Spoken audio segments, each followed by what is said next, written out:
Consumer disputes redressal commission. तो consumer dispute या फिर कंज्यूमर कंप्लेंट को रिड्रेस करने के लिए, उसको डील करने के लिए, कंज्यूमर को जो है मुआवजा दिलाने के लिए 3 रिड्रेसल कमीशन जो है यहाँ पे बनाए गए हैं कंज्यूमर प्रोटेक्शन एक्ट 2019 में। सबसे पहला है district consumer dispute redressal commission, जो कि सेक्शन 28 में जो है बताया गया है। तो इसको कहते हैं हम डिस्ट्रिक्ट कमीशन। तो यहाँ पर कस्टमर कब जाता है? जब अगर आपने कोई गुड्स या सर्विस परचेज की और उसका कंसिडरेशन जो था वो 1 करोड़ से कम था, यानी कि अप टू 1 करोड़ था, 1 करोड़ तक था, तो उस केस में आप जो है district consumer dispute redressal commission, जो कि डिस्ट्रिक्ट कमीशन कहते हैं, वहां पे आप जाएंगे। यानी कि आप जिस भी डिस्ट्रिक्ट में होंगे उस डिस्ट्रिक्ट में जो है डिस्ट्रिक्ट कमीशन होगा, आप वहां पे जाएंगे, वहां पे कंप्लेन करेंगे और वहां पे जो है आपकी कार्रवाई होगी, सुनवाई होगी।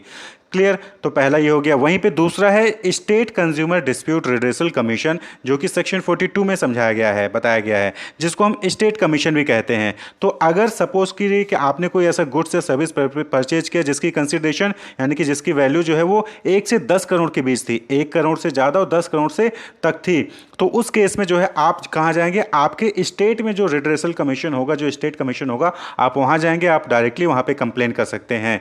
याद रहे कि स्टेट कमीशन में एक तो ये हो गया कि अगर आपकी वैल्यू जो है 1 से 10 करोड़ रुपए की है गुड्स की, तो उस केस में आप यहाँ पे जा सकते हैं। या फिर अगर आप जो है डिस्ट्रिक्ट कमीशन गए थे, वहाँ से ऑर्डर पास हो गया और आप उसके ऑर्डर से एग्रीव्ड हैं, आप उसके ऑर्डर से खुश नहीं हैं और लॉ के अकॉर्डिंग आप जो है फर्दर आगे आना चाहते हैं, तो आप जो है स्टेट कमीशन में आके कंप्लेन कर सकते हैं। क्लियर? तो डिस्ट्रिक्ट कमीशन गए, वहाँ से एग्रीव्ड हुए, आप वहाँ के ऑर्डर को आप जो है, आपको लगता है कि ऑर्डर गलत हो, आप उसके अगेंस्ट जो है स्टेट कमीशन में कंप्लेन कर सकते हैं। या फिर 1 से 10 करोड़ की वैल्यू का गुड था, सर्विस था, आपके साथ फ्रॉड हुआ, तो आप सीधे स्टेट कमीशन में जाके कंप्लेन कर सकते हैं।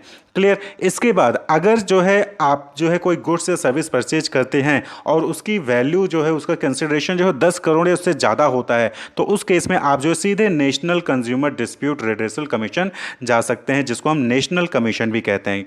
क्लियर? तो यहाँ पे आने के लिए या तो आपका जो गुड्स और सर्विस परचेज किया उसकी वैल्यू कंसिडरेशन 10 करोड़ से ज़्यादा है, या फिर आप स्टेट कमीशन गए थे और स्टेट कमीशन ने ऑर्डर पास किया और उसके ऑर्डर से आप एग्रीव्ड हो, उसके ऑर्डर से आप खुश नहीं हो, आप जो है उसको फर्दर ऊपर जाके कंप्लेन कर सकते हो, यानी कि national consumer dispute redressal commission, यानी कि नेशनल कमीशन में जाके कंप्लेन कर सकते हो। अगर कोई कैंडिडेट, अगर कोई कंज्यूमर जो है वो नेशनल कमीशन के ऑर्डर से भी एग्रीड होता है, तो फाइनली वो फिर कहाँ जाएगा? Supreme court. वो फिर सुप्रीम कोर्ट जाके उसके अगेंस्ट कंप्लेन कर सकता है। तो ये पूरा जो है कंज्यूमर डिस्प्यूट रिड्रेसल कमीशन का सिस्टम है। तो यहाँ पे हम थोड़ा सा इसको डिटेल में देखेंगे। तो सबसे पहले district consumer dispute redressal commission, यानी कि जो कि सेक्शन 28 में बताया गया है।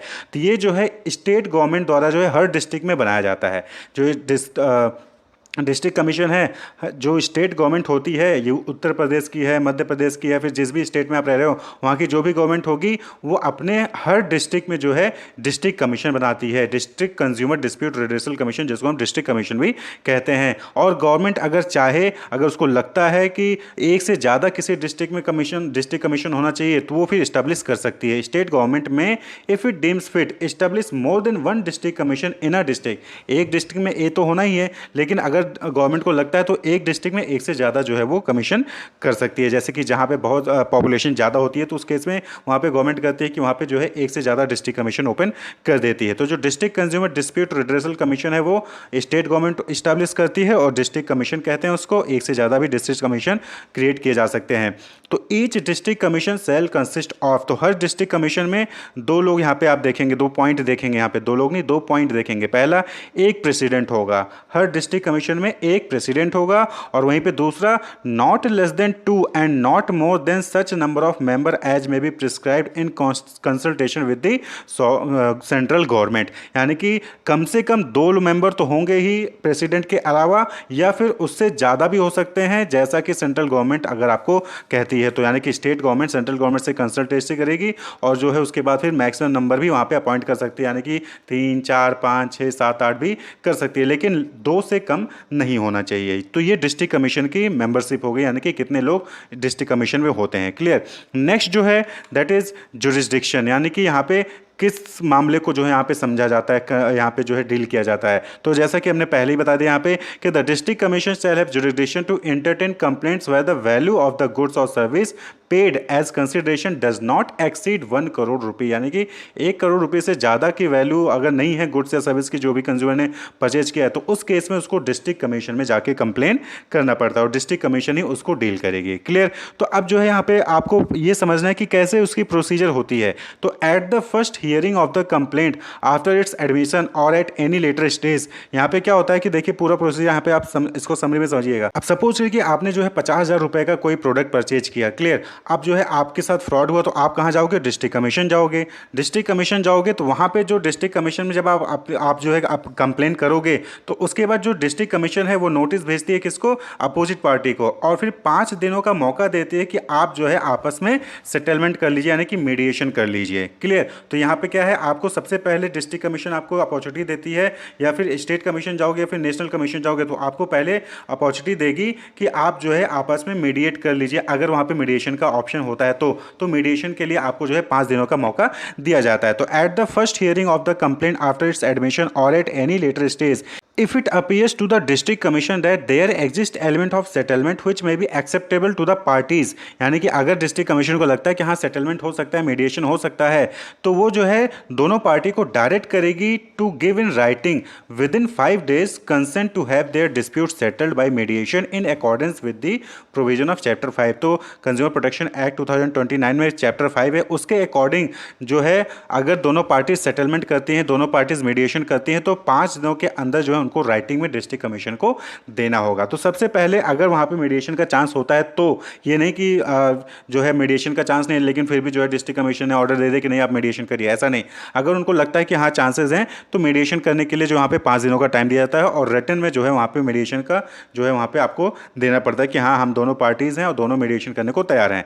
अगर मीडिएशन फेल हो जाता है, इफ मीडिएशन फेल्स, तब वहाँ पे क्या होता है? Where the complaint relates to any good the district commission shall refer a copy of the admitted complaint within 21 days from the date of its admission to the opposite party mentioned in the complaint, directing him to give his version of the case within a period of 30 days or such extended period not exceeding 15 days as may be granted by it। तो यहाँ पे क्या होता है कि पहले तो mediation के लिए 5 दिन मिला आपको, अगर मीडिएशन फेल हो जाता है तो उस केस में जो कंप्लेन जिसने कंप्लेन डाला है, यानी कि जो कंज्यूमर है उसने जो कंप्लेन दिया है, उसके कंप्लेन डालने से 21 दिनों के अंदर जो उसकी कॉपी होगी वो जो है जो दूसरी अपोजिट पार्टी होती है उसको भेजी जाती है, और फिर अपोजिट पार्टी से जो है 30 डेज में जो है उसको जो है अपना जवाब वहाँ पे देना होता है। Opposite party mentioned in the complaint directing him to give his version of the case, यानी कि उसका क्या कहना है उसको 30 दिनों के अंदर जवाब देना होता है। और वहीं पे अगर कुछ केसेस में एक्सटेंड भी टाइमिंग मिल जाता है तो वहाँ पे 15 दिन का मैक्सिमम जो है एक्सटेंड किया जा सकता है, यानी कि 30 + 15 45 दिन, लेकिन नॉर्मली उसको 30 डेज में अपना जवाब देना होता है। तो कंज्यूमर ने कंप्लेंट किया, मीडिएशन फेल हो गया, तो 21 दिनों के अंदर जो डिस्ट्रिक्ट कमीशन है वो अपोजिट पार्टी को नोटिस देगी, और नोटिस के मिलने से 30 दिनों के अंदर जो अपोजिट पार्टी है उसको अपनी बात वहां पे रखनी होगी। और इन केस कभी कभी जो है वहां पे जो अपोजिट पार्टी है उसको 15 दिन का ग्रांट भी जो है मिल जाता है, कि उसको 15 दिन का एक्स्ट्रा टाइम मिल जाता है अपना जवाब देने के लिए। क्लियर? उसके बाद जो नेक्स्ट आता है, if the complaint alleges a defect in the goods which cannot be determined without proper analysis or test of the good। अब कंडीशन ये आती है कि जो कंज्यूमर उसने गुड्स लिया था या सर्विस लिया था, अगर उसने गुड्स परचेज किया था तो अगर वो गुड्स जो है बिना टेस्टिंग के उसमें जो है काम नहीं हो सकता है, तो उस केस में क्या होता है कि उस गुड्स की टेस्टिंग करवाई जाती है। ठीक है? Obtain a sample of the goods from the complainant, seal it and authenticate in the manner as may be prescribed and refer the sample so sealed to the appropriate laboratory along with a direction that such laboratory to make an analysis or test whichever may be necessary। यानी कि बहुत बार ऐसा goods होता है, ऐसा क्या चीज़ें होती हैं जहाँ पे आप जो है उसको देख के नहीं बता सकते हो कि हाँ ये वो ख़राब है, आपको जो है उसको टेस्ट करना पड़ता है, लैब में भेजना पड़ता है। तो उस केस में फिर क्या होता है कि जो डिस्ट्रिक्ट कमीशन होती है वो जो है लैब में भेजेगी टेस्ट करने के लिए सैंपल उसका लेके, with a view to finding out whether such goods suffer from any defect alleged in the complaint और from any other defect and to report its finding thereon to the district commission within a period of 45 days of the receipt of the reference or within such extended period as may be granted by it। यानी कि जो district commission sample भेजेगी कहाँ पे, laboratory में, उसको testing के लिए, तो 45 दिनों के अंदर जो है उसको जो है अपना जवाब, अपना रिपोर्ट जो है वो डिस्ट्रिक्ट कमीशन को देना होता है। क्लियर। तो यहाँ पे कंडीशन समझिए, पहले जो है मीडिएशन हुआ, मीडिएशन फेल हो गया, तो उस केस में जो है 21 दिनों के अंदर जो है नोटिस अपोजिट पार्टी को भेजेगी। अपोजिट पार्टी को 30 दिन का टाइम दिया जाता है कि वो जो है अपनी बात रखे। उसके बाद फिर जो है केस स्टार्ट हो जाता है, और अगर गुड्स में कोई डिफेक्ट था तो केस सॉल्व हो जाएगा, सीधे डिसीजन पे आ जाएंगे। लेकिन अगर गुड्स में ऐसा कोई डिफेक्ट था जिसकी टेस्टिंग जरूरी होती है, तो वहाँ पे जो है टेस्टिंग के लिए भेजा जाता है सैंपल लेके, और 45 डेज़ का वहाँ पे जो है टाइम दिया जाता है कि 45 डेज़ के अंदर जो है वहाँ पे उसको जो है टेस्ट की रिपोर्ट जो है वहाँ से आ जाए। उसके बाद फिर डिसीजन लिया जाता है। Every complaint shall be disposed within a period of 3 months from the date of receipt of notice by opposite party where the complaint does not require analysis or testing of commodities। यानी कि ऐसे cases जहाँ पे जो community है उसकी testing या फिर एनालिसिस की रिक्वायरमेंट नहीं है, तो उस केस में 3 महीने के अंदर जो केसेस है उसको डिस्पोज कर देना होता है। वहीं पे अगर टेस्टिंग की रिक्वायरमेंट है तो 5 महीने का टाइम लिया जाता है। 5 महीने के अंदर जो वहाँ पे केस को डिस्पोज किया जाता है। यानी कि कोई कंज्यूमर कंप्लेंट करता है तो उसके केस को जो है 3 महीने के अंदर, कब से 3 महीने के अंदर, जब अपोजिट पार्टी को जो है रिसिप्ट दिया जाता है, नोटिस दिया जाता है, तब से 3 महीने के अंदर उसको केस को बंद करना होता है। अगर टेस्टिंग की रिक्वायरमेंट नहीं है, अगर टेस्टिंग की रिक्वायरमेंट है तो 5 महीने के अंदर। जैसे कि सर्विस है तो सर्विस के केस में टेस्टिंग की रिक्वायरमेंट नहीं होती है, तो उसको 3 महीने के अंदर ही उस केस को सुलझाया जाता है। लेकिन अगर गुड्स है वहाँ पर टेस्टिंग की रिक्वायरमेंट है तो वहाँ पर 5 महीने तक का वक्त लग जाता है, टाइम लग जाता है। अब बात कर लें कि क्या ऑर्डर होता है। यानी कि अगर कंज्यूमर केस जीत जाता है, डिफॉल्ट होता है और जो है सेलर की गलती होती है, तो उस केस में जो है जो डिस्ट्रिक्ट कमीशन है वो डिफरेंट टाइप के ऑर्डर्स दे सकते हैं। तो where the district commission is satisfied that the goods complaint against suffer from any of the defect specified in the complaint और that any of the allegation content in the complaint about the service और any unfair trade practices और claim for compensation under product liability are proved, it shall issue an order to the opposite party directing him to do one or more of the following namely। तो नीचे कुछ आपको points दिए गए हैं। ये सारे डिसीजंस होते हैं जो कि डिस्ट्रिक्ट कमीशन ले सकती है अगेंस्ट अपोजिट पार्टी। यानी कि जब प्रूफ हो जाता है कि हाँ अपोजिट पार्टी की गलती है, तो उस केस में जो है ये फॉलोइंग डिसीजंस जो है डिस्ट्रिक्ट कमीशन ले सकती है। एक या एक से ज़्यादा जो है अप्लाई कर सकती है। क्या क्या है? सबसे पहला, to remove the defect pointed out by the appropriate laboratory from the goods in question. यानी कि जो भी लेबोरेटरी ने पॉइंट आउट किया कि हाँ इस गुड्स में ये डिफेक्ट है, तो वो जो है अपोजिट पार्टी को बोला जाता है कि आप उस डिफेक्ट को रिमूव करो। पहला तो ये डिसीजन हो गया। दूसरा, to replace the good with new good of similar description which shall be free from any defect. दूसरा ऑप्शन ये हो सकता है कि जो डिस्ट्रिक्ट कमीशन है वो सेलर को बोल देगी, अपोजिट पार्टी को बोल देगी कि आप जो इस गुड्स को रिप्लेस करिए और नया सामान दीजिए उसको जिसमें कोई डिफेक्ट ना हो। या फिर तीसरा है, to return to the complaint the price और as the case may be the charges paid by the complaint along with the such interest on such price और charges as may be decided। यानी कि यहाँ पे क्या होता है कि जो अपोजिट पार्टी होती है उसको बोला जाता है कि जो जिसने कंप्लेंट की है उसको जो भी प्राइस है, जिसने प्राइस पेड किए हैं उसको जो है वो दीजिए along with interest। वहाँ पे इंटरेस्ट के साथ जो है वहाँ पे पैसे वापस करने को बोला जाता है। या फिर to pay such amount as may be awarded by it as compensation to the customer for any loss or injury suffered by the consumer due to negligence of the opposite party। यानी कि opposite party ने negligence किया, इसकी वजह से जो भी loss या इंजरी हुई है कंज्यूमर को, उसके लिए भी जो है वहाँ पे कंपनसेशन उसको जो दे।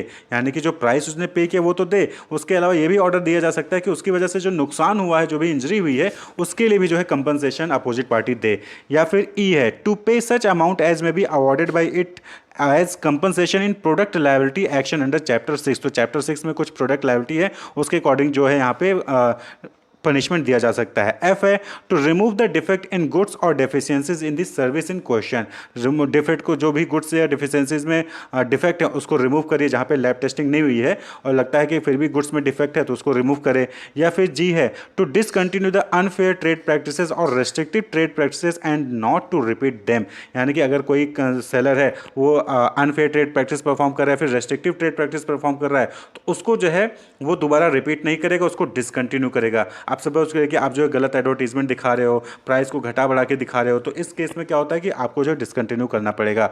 Not to offer the hazardous और अनसेफ गुड्स फॉर सेल, यानी कि अगर कोई सेलर जो है कोई ऐसा सामान बेच रहा है जिससे कि किसी को नुकसान पहुंच सकता है, तो वो जो है वहाँ पे सेल को बंद कर दे। To withdraw the hazardous goods from being offered for sale, यानी कि अगर आप कोई ऐसा सामान बेच रहे हो जिससे कि सामने पब्लिक को नुकसान पहुंच सकता है, तो उसको जो है आप विड्रॉ करिए, आप जो है नहीं बेच सकते हो। To cease manufacture of hazardous goods and to desist from offering service which are hazardous in nature, यानी कि आप जो है जो भी हैजार्डस गुड्स बना रहे हो उसको सीज कर दिया जाएगा। ठीक, देन है to pay such sum as may be determined by it if it is of the opinion that loss और injury has been suffered by large number of consumer who are not identifiable conveniently, provided that the minimum amount of sum so payable shall not be less than 25% of the value of such defective goods sold और service provided as case may be to such consumers, यानी कि आप suppose करिए कि कोई consumer है, कोई seller है, उसने बहुत सारे कंज्यूमर को जो है प्रोडक्ट बेच दिया था और सबके साथ वो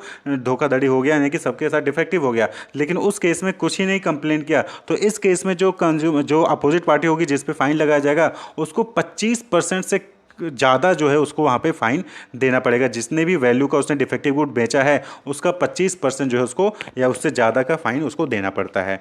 to issue corrective advertisement to neutralize the effect of misleading advertisement at the cost of the opposite party responsible for issuing such misleading advertisement, यानी कि अगर किसी ने मिसलीडिंग एडवर्टाइजिंग गलत एडवर्टाइजिंग जो है पब्लिश कर दिया है, तो उस केस में जो है उसको करेक्ट एडवर्टाइजिंग जो है वहाँ पे पब्लिश करना पड़ेगा, वो भी पूरे खर्चा खुद उठाकर अपोजिट पार्टी को। To provide for adequate cost to parties, यानी कि जो भी खर्चा आया है दूसरे पार्टी को उसको जो है प्रोवाइड करे। To cease and desist from issuing any misleading advertisement, जो कि ऊपर पहले भी हो चुका है कि यानी कि आप जो है सीज कर दिया जाएगा और यहाँ पे आपको जो रोक दिया जाएगा कि आप कोई भी मिसलीडिंग एडवर्टीजमेंट्स नहीं दिखा सकते हैं। क्लियर, तो ये कुछ क्या कहते हैं डिसीजंस हैं जो कि डिस्ट्रिक्ट कमीशन ले सकता है। और याद रहे कि ये जो डिसीजंस हैं ये डिस्ट्रिक्ट कमीशन ही नहीं, ये स्टेट कमीशन, ये नेशनल कमीशन भी ले सकती है। तो यानी कि स्टेट कमीशन हो चाहे नेशनल कमीशन हो, प्रोसेस यही होता है। प्रोसेस क्या होता है कि आप जो है कंप्लेंट करोगे, कंप्लेंट करने के बाद जो है पहले मीडिएशन का ऑप्शन देखा जाएगा, मीडिएशन फेल हो जाता है तो उस केस में क्या होता है कि जो है वहाँ पर अपोजिट पार्टी को नोटिस भेजी जाएगी, उसको 30 दिन का मौका मिलेगा। उसके बाद फिर गुड्स और सर्विस का केस देखा जाएगा। अगर जो है लेबोरेटरी टेस्ट की जरूरत नहीं है तो वहाँ पर जो है 3 महीने के अंदर जो है केस को सुलझाया जाएगा, नहीं तो फिर अगर लैब टेस्ट की जरूरत होगी तो वहाँ पे 5 महीने तो के अंदर जो है केस को सुलझाया जाता है। क्लियर, फिर उसके बाद जो है ये डिसीजंस लिए जा सकते हैं किसी भी रिड्रेसल एजेंसी द्वारा। यहाँ पे फिर अब नेक्स्ट पॉइंट आता है कि any person aggrieved by an order made by the district commission may prefer an appeal against such order to the state commission on the ground of facts और law within period of 45 days from the date of the order, यानी कि district commission ने जो है order pass कर दिया। अब अगर कोई पार्टी एग्रीव्ड है उससे, तो 45 दिनों के अंदर जो डिस्ट्रिक्ट कमीशन ने ऑर्डर पास किया है उसके अगेंस्ट आप जो है स्टेट कमीशन में एप्लीकेशन दे सकते हो। तो 45 दिनों के अंदर, आज जो है डिस्ट्रिक्ट कमीशन ने ऑर्डर पास किया तो आज से 45 दिन के अंदर आपको जो है स्टेट कमीशन में अप्लाई करना होगा अगर आप जो है उसके अगेंस्ट जाते रहे हैं। क्लियर, नेक्स्ट आता है state consumer dispute redressal commission, जो कि सेक्शन 42 में है। State consumer dispute redressal commission क्या है? ये स्टेट गवर्नमेंट द्वारा ही जो है इस्टेब्लिश किया जाता है और इसको हम स्टेट कमीशन कहते हैं। और ये हर स्टेट में पाया जाता है, हर स्टेट में जो है इस्टेब्लिश होता है। जो भी स्टेट गवर्नमेंट है वहाँ पे अपने स्टेट में नॉर्मली जो है उनका जो भी कैपिटल होता है वहाँ पे जो है इसको state consumer dispute redressal commission को वहाँ पे इस्टेब्लिश करती है। ठीक है, तो डिस्ट्रिक्ट कमीशन भी से स्टेट गवर्नमेंट ही इस्टेब्लिश करती है और स्टेट कमीशन भी जो है स्टेट गवर्नमेंट ही इस्टेब्लिश करती है। बस वहाँ पे 1 करोड़ से नीचे है तो वहाँ पे जाएंगे, अगर 1 से 10 करोड़ का है तो आप सीधे स्टेट कमीशन में जो है अप्लाई कर सकते हैं, केस रजिस्टर कर सकते हैं। तो each state commission shall consist of, तो यहाँ पे कौन कौन होगा हर कमीशन में, स्टेट कमीशन में? तो एक तो प्रेसिडेंट होगा और दूसरा नॉट लेस देन 4 और not more than such number of member as may be prescribed in consultation with the central government. तो डिस्ट्रिक्ट कमीशन में 2 से कम नहीं होते हैं और यहाँ पे 4 से कम मेंबर नहीं हो सकते, यानी कि एक प्रेसिडेंट होगा प्लस 4 मेंबर से कम नहीं होने चाहिए, फिर उससे ज़्यादा भी हो सकते हैं अगर सेंट्रल गवर्नमेंट के साथ आप स्टेट गवर्नमेंट जो बात करती है और उसको अप्रूव करवाती है। क्लियर, तो 4 से ज़्यादा हो सकते हैं लेकिन सेंट्रल गवर्नमेंट के अप्रूवल के साथ। तो ये जो है यहाँ पे स्टेट कमीशन के मेंबरशिप हो गई। तो अब बात कर लें कि स्टेट कमीशन में किस टाइप के केसेस आते हैं। तो हमने पहले भी डिस्कस किया कि state commission shall have jurisdiction complain where the value of goods और service paid as consideration exceed ₹1 crore but does not exceed exceed ₹10 crore, यानी कि 1 करोड़ से 10 करोड़ के बीच के केसेस को जो है यहाँ पे डील किया जाता है। Appeal against the order of any district commission within the state, यानी कि आप डिस्ट्रिक्ट कमीशन गए थे, आपको वहाँ पे ऑर्डर हो गया, उससे एग्रीव्ड है तो आप स्टेट कमीशन आ सकते हो, या फिर अगर आपकी वैल्यू जो है गुड्स की या सर्विस की वैल्यू जो है वो 1 करोड़ से 10 करोड़ के बीच में है तो फिर आप स्टेट कमीशन में आके जो है कंप्लेन कर सकते हैं। प्रोसीजर सेम रहेगा यहाँ पे। Clear. Any person aggrieved by an order made by the state commission may prefer an appeal against such order to national commission within the period of 30 days from the date of order, यानी कि अगर state commission के order से भी आप जो है aggrieve होते हैं तो उस केस में आप जो है नेशनल कमीशन में कंप्लेन कर सकते हो भी 30 डेज के अंदर, 30 दिनों के अंदर। आज ऑर्डर आया है, 30 दिनों के अंदर जो है आपको नेशनल कमीशन में जो है वहाँ पे रजिस्टर करना होगा। Clear. An appeal filed before the state commission or the national commission, as the case may be, shall be made to dispose of the appeal within a period of 90 days from the date of admission। तो यहाँ पे आपको ये चीज़ ध्यान रखना है कि state commission हो चाहे नेशनल कमीशन हो, 90 दिनों के अंदर उनको जो है, यानी कि 3 महीने के अंदर जो है उनको केस को क्लोज करना होता है। क्लियर। तो स्टेट कमीशन में प्रोसीजर वही रहेगा कि कंप्लेन आएगी, जो है ऑर्डर जो है भेजा जाएगा, अपोजिट पार्टी को नोटिस भेजा जाएगा, अपोजिट पार्टी आएगी, केस लड़ा जाएगा। उसके बाद अगर गुड्स सर्विस है उसमें लैब टेस्ट की रिक्वायरमेंट नहीं है तो जो है वहाँ पे तुरंत जो है उसको डिसीजंस सुना दिया जाएगा केस के अकॉर्डिंग। देन आता है national consumer dispute redressal commission, section 53 में है। तो इसको जो है सेंट्रल गवर्नमेंट इस्टेब्लिश करती है। डिस्ट्रिक्ट कमीशन और स्टेट कमीशन स्टेट गवर्नमेंट करती है, national commission central government establish करती है, वो भी एनसीटी रीजन में। क्लियर। और इसको जो है हम नेशनल कमीशन भी कहते हैं, national consumer dispute redressal commission को हम नेशनल कमीशन कहते हैं। तो नेशनल कमीशन में एक प्रेसिडेंट होता है and not less than 4 and not more than such number of member as may be prescribed. तो यानी कि यहाँ पे 4 मेंबर से कम नहीं हो सकते, एक प्रेसिडेंट प्लस 4 मेंबर ही होगा, और 4 से ज़्यादा भी यहाँ पे हो सकता है, जैसा कि सेंट्रल गवर्नमेंट अपना प्रिस्क्राइब करेगी। क्लियर। तो यहाँ पे कुछ चीज़ें ध्यान रखनी है कि जो प्रेसिडेंट होगा नेशनल कमीशन के केस में, जो प्रेसिडेंट होगा उसकी एज 70 ईयर से ज़्यादा नहीं होनी चाहिए, या फिर in case of any other member, यानी कि अगर प्रेसिडेंट है तो उसकी एज 70 ईयर से ज़्यादा नहीं होनी चाहिए तभी वो प्रेसिडेंट बन पाएगा, और या फिर कोई जो मेंबर हैं, 4 मेंबर होते हैं, उनकी एज 67 से ज़्यादा नहीं होनी चाहिए। क्लियर। अगर कोई पर्सन 70 ईयर से ज़्यादा है तो प्रेसिडेंट नहीं बन सकता, अगर कोई पर्सन 67 ईयर से ज़्यादा है तो वो मेंबर नहीं बन सकता। Clear. The national commission shall have jurisdiction. अब नेशनल कमीशन में कौन से केसेस आएंगे, तो नेशनल कमीशन बट ऑब्जेक्ट है कि जो स्टेट कमीशन से एग्रीव्ड हैं वो नेशनल कमीशन आ सकते हैं, या फिर जिनकी अमाउंट, जिनकी वैल्यू ऑफ गुड्स या सर्विस जो है वो 10 करोड़ से ज़्यादा है। Complain where the value of the goods और service paid as consideration exceed ₹10 crore, या फिर appeal against the order of any state commission, या फिर appeal against the order of any central authority. तो इन तीनों के केस में जो है आप नेशनल कमीशन आ सकते हैं। क्लियर। अगर 10 करोड़ से ज़्यादा का वैल्यू है गुड्स और सर्विस का और धोखाधड़ी हुआ तो आप नेशनल कमीशन आइए। अगर स्टेट कमीशन के जो ऑर्डर है उसके अगेंस्ट जाना है तो आप नेशनल कमीशन आइए। सेंट्रल अथॉरिटी के ऑर्डर के अगेंस्ट जाना है तो आप नेशनल कमीशन आ सकते हैं। तो यहाँ पे जो है सेम चीज़ है कि any person aggrieved by an order made by national commission may prefer an appeal against such order to the supreme court within the period of 30 days from the date of order. तो अगर अब आप national commission के order से भी नाखुश हैं तो फिर आप जो है 30 दिनों के अंदर सुप्रीम कोर्ट में फाइनली जो है केस रजिस्टर कर सकते हैं। क्लियर। तो ये जो है पूरा कंज्यूमर डिस्प्यूट रिड्रेसल कमीशन होता है, जहां पे सबसे पहले अगर आपके वैल्यू की जो वैल्यू है गुड्स या सर्विस की वो 1 करोड़ से कम है तो आप डिस्ट्रिक्ट कमीशन जाओगे। क्लियर। अगर आप जो है डिस्ट्रिक्ट कमीशन के ऑर्डर से नाखुश हैं या फिर आपके जो वैल्यू है गुड्स और सर्विस की वो 1 करोड़ से 10 करोड़ है तो आप स्टेट कमीशन जाओगे। अगर आप स्टेट कमीशन के ऑर्डर से जो है एग्रीव्ड है यानी कि खुश नहीं है, और या फिर वैल्यू ऑफ गुड्स और सर्विस जो है वो 10 करोड़ से ज़्यादा है, 10 करोड़ से ज़्यादा है, तो उस केस में फिर आप जो है नेशनल कमीशन जाते हो। नेशनल कमीशन के ऑर्डर से अगर आप एग्रीव्ड होते हो, नाखुश होते हो, तो उस केस में फिर आप सुप्रीम कोर्ट पहुंच जाते हो 30 दिनों के अंदर। तो डिस्ट्रिक्ट कमीशन से स्टेट कमीशन जाने के लिए 30 दिन का मौका मिलेगा, स्टेट कमीशन से नेशनल कमीशन जाने के लिए 30 दिन का मौका मिलेगा, और नेशनल कमीशन से आपको जो है सुप्रीम कोर्ट जाने के लिए भी वहाँ पे आपको 30 दिन का मौका मिलता है। नॉर्मली जो यहाँ पे हर स्टेट कमीशन में, चाहे डिस्ट्रिक्ट कमीशन चाहे नेशनल कमीशन हो, 3 महीने के अंदर जो है केस को जो है सॉल्व करने की बात कही गई है। Wish you all the best, keep watching.